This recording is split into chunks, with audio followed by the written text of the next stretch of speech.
in place. Some people money would have exchanged hands. I'm not, but this is for someone, for you to be given a responsibility as FHA to monitor a process. And the developer succeeded in doing that, not according to plan. Some things would have exchanged, some transactions took place. And like I said, these things, we may not be able to get over these things until we become responsible citizens and have systems that work. Because I tell you the truth, there are so many properties in this city that are built not according to plan. So, and I may be wrong, but the fact is the civil service in Nigeria, which is meant to be the brain box of the government, is the most ineffective and the most corrupt entity in Nigeria. So someone can just go and give somebody some bribe and then, that's it. You can do whatever you want. And then loss of lives and properties, injury and all that, So it boils down to systems, institutions that are not answerable to individuals, but answerable to, we have beautiful policies in Nigeria. It's execution because they are non-functional systems. All right, now let's move away from that. We've had callers on the line. Okay, we have a caller on the line. Good morning, and thank you so much for joining us on the press. Good morning. Good morning. Thank you so much. Hello, good morning. Yes, we can hear you. Please go ahead and make your contributions. Okay. I quickly want to render my voice to what we are talking about. Okay. Yes, no doubt that we have mental campaign. I will put it that way in this country because somehow it's funny how you adult, mature people saying certain things that you don't really expect from them. Even they did not go to school at all.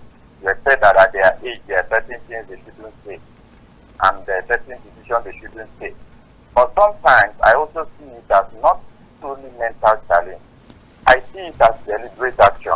Okay. Because these same people go outside the country and they behave themselves. Then when they come back to Nigeria, they just do anything and believe that nothing can happen, and truly nothing will happen. So I think we have a system that we have not truly gotten a leader that know what it takes to lead. Okay. At some point, you discover that when Jonathan came, there's this mental correction that people do take on their own without looking for somebody to tell them what to do. But sometimes, certain things started changing. We started going back to what we don't do before. And this person that is there, at some point we felt, okay, being a military of before now, or being somebody that has been in government, he should know certain things to correct. Having been there, what error he has made in the past, or he see somebody has made, he should correct it. Then what did we get? Things are happening even under his nose. He can't see it. He don't know what to do about it. You see so many ministers that committed activities and nothing happened. Don't we have agencies that are supposed to handle this publicity? They're supposed to correct Nigeria, educate Nigerians. What have they been doing? Nobody has been punished. So many things are just wrong, and I feel it's deliberate. It's not really that we have this mental issue the way we look at it. Yes, there are challenges, but I think the major part is that many people do things deliberately wrong and nothing happens. So they keep doing it because nobody is punished. All right, thank you so much for your contribution. Can I yes, please go ahead. Let's juxtapose mental orientation and functional system so we can strike a balance.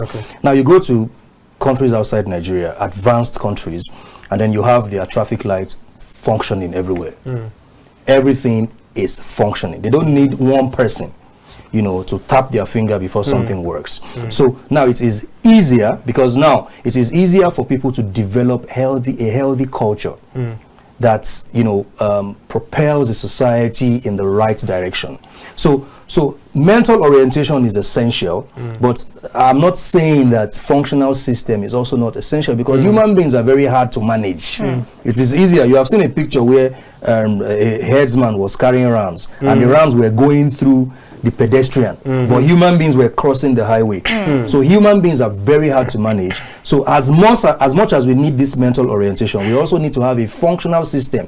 When these two things work pari passu, then the results are unimaginable.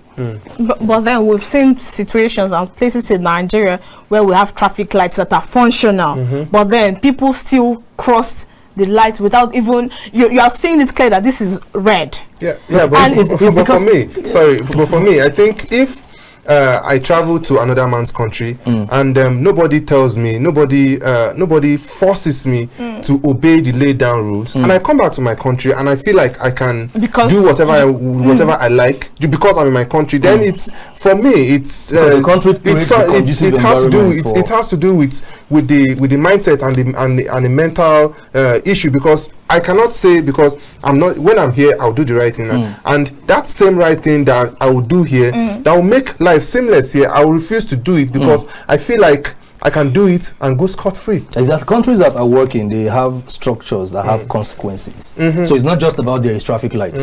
Now if I disobey traffic